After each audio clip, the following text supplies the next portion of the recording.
This is Mark Frauenfelder with Boing Boing, and I'm here with Veronica Belmont, Joel Johnson, and Greg Foot from the brand new television pilot on BBC America called Gizmodo, the Gadget Testers. And it's playing tonight. How are you guys doing? Pretty good. Not too bad. Very well. All right.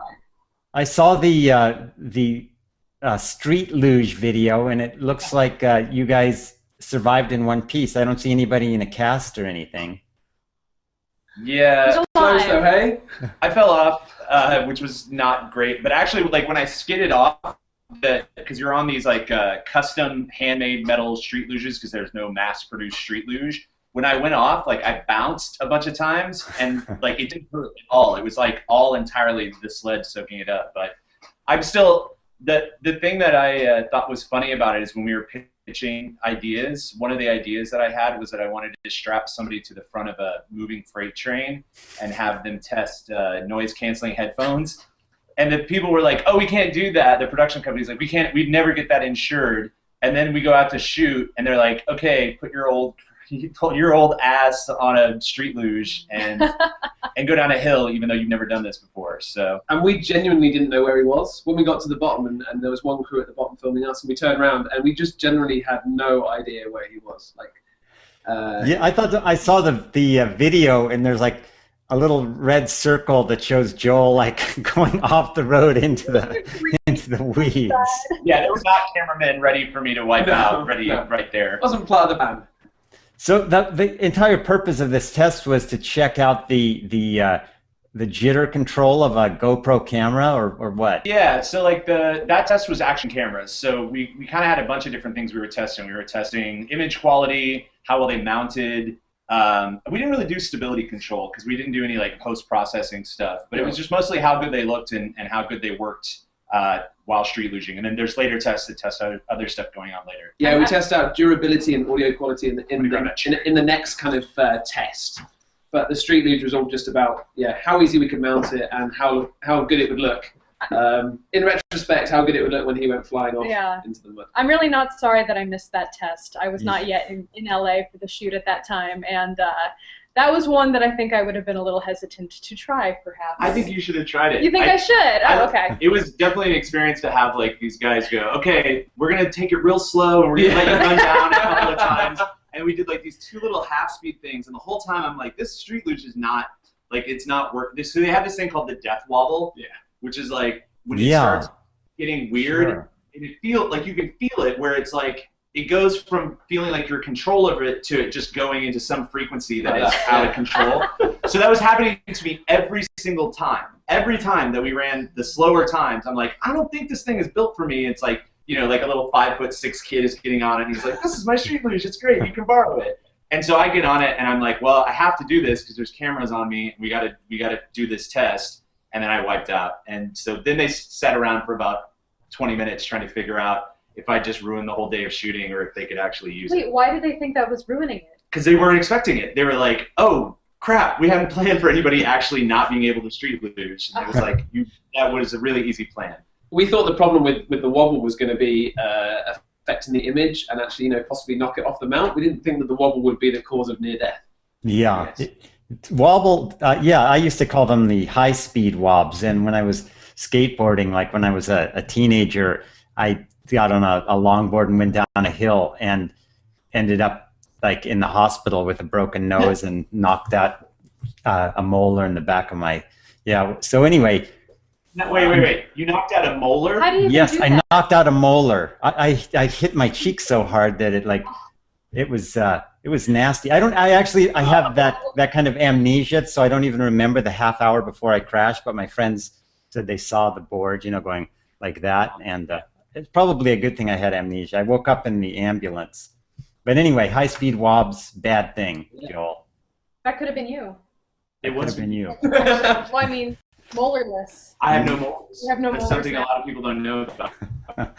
So, Veronica, but you didn't go down a luge, but I saw just a little bit of something that did look pretty unpleasant. You were like inside a chicken coop with a lot of feathers or something? Yeah, so one of the other things we tested were kind of like high-end supercharged vacuum cleaners, and so we were putting them all to the test. And one of our goals, I don't want to, am I allowed to spoil? Yeah, why not? No, it's fine. Okay. So one of the tests was to see if we could vacuum up this chicken coop. Underneath was a beautiful red carpet that we were all hoping to walk down, nice and clean, without any chicken guano or feathers or other detritus. She's so polite. Chicken guano and detritus. And so we were covered in a lot of bird feathers, and I think I got pooped on a few times, and it was just generally an unpleasant experience, but it did really go to show how good or poorly those vacuum cleaners responded to that kind of situation. Yeah, that's a hell of a test. Were the chickens actually in the coop while you were doing this? Yes. Yeah, Oh, yes. They were above us and on the floor at the They same were not time. happy. No, I don't think so. This guy had a coop in the valley, like a whole farm in the valley, actually. It was kind of cool, and a bunch of old cars and stuff. But his coops were actually elevated, so he could get all his eggs and stuff out at eye level. Mm-hmm. But that meant while they were doing the test, the chickens were pooping on them the whole time, pretty much. Yeah. Oh my God. But it's a highly scientific test. That's what this show is all about. It was just the smell. I think the smell is what kind of stuck with me. I mean, for a few days afterwards, it literally stuck on me. But I think my memory of that experience was mostly tied to the smell of the chickens, because you don't know, you don't realize it. If you have not been exposed to a lot of chicken farms, it smells pretty bad. Especially when you put a vacuum cleaner to it. Yeah, then you're kicking stuff up. But, you know, I raise chickens, and there are ways to manage that smell pretty well. And one of them is called like the deep litter system, where you just put a ton of straw on the bottom of the coop, and they just scratch it, and that really the smell is not a problem. And then you end up with like really good, nice compost that has no odor. So we could have used more straw, but that might have been harder to vacuum Would up. have been good. The thing I remember was Veronica's hair at the end of it, and mine and OJ's, because we were absolutely covered in feathers. You know, Yeah. it's like. Well, even in the last take, I think I'm the only one who actually still has got feathers. Like, Just stuck in my hair. I'm like, why did no one tell me that? That is embarrassing. But also, Yeah, why would you tell you that? So, Greg, tell me, share an experience with me that you had during the taping of the show. So my favourite bit was there's a little bit of it on that taster reel is the sumo wrestling. So we went down to Venice Beach, and this was the second round of testing for the action cameras. So this was all about durability and audio quality. And myself and Joel and OJ took on Bayamba, like the biggest sumo dude ever. He's like the world champion. Yeah, he is actually the world champion. Yeah, Not even like. And that was amazing. And the highlight has got to be when Joel faced up to him first. So there's Joel, right, head to head with this guy, kind of trying to psych him out. Wait, Joel, were you wearing padding or something, or like a inflatable sumo suit?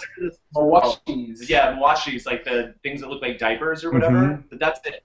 No padding. And that was the day after I crashed the street luge. So like I was already still like a little sore, and yeah. for Joel. All that basically happened was he on was the eyeing show. up. Yeah, that's basically it. Yeah, it's humiliated us in every way. It ended pretty swiftly, actually. It must have lasted about half a second. Bayamba just basically, and Joel went like that. Well, I think he was trying to like act, because we've been kind of teasing him and joking around with him, and trying to set up the shots and everything. And I think that's the day, like, no, but seriously, I'm a world champion. Yeah. I have to clean one of you at least once before I have it. What was weird about it too is when he hit me, it popped my back like into place, which felt like it was like an adjustment, like the best osteopathy you could. But it was weird because now when I see the video, you can kind of see that my feet are off the ground, but it still just sort of looks like I'm falling back. But like I've never been hit so hard that I actually just flew through the air. So I went back like 6 feet before I touched the ground. Outside of the ring. Yeah, he hit me once, and I went all the way outside of the ring. I just ended up hugging him. I ended up wrapped completely around him, kind of nestled into his man boobs like this. It was comfortable and scary at the same time. Hey, you guys, it's been great talking to you. I'm really excited to watch the show. It's airing tonight on BBC America. And congratulations. I'm really looking forward to watching it. Thanks a lot for taking the time to talk to me. Yeah, Thanks, awesome. Thank you. Cheers.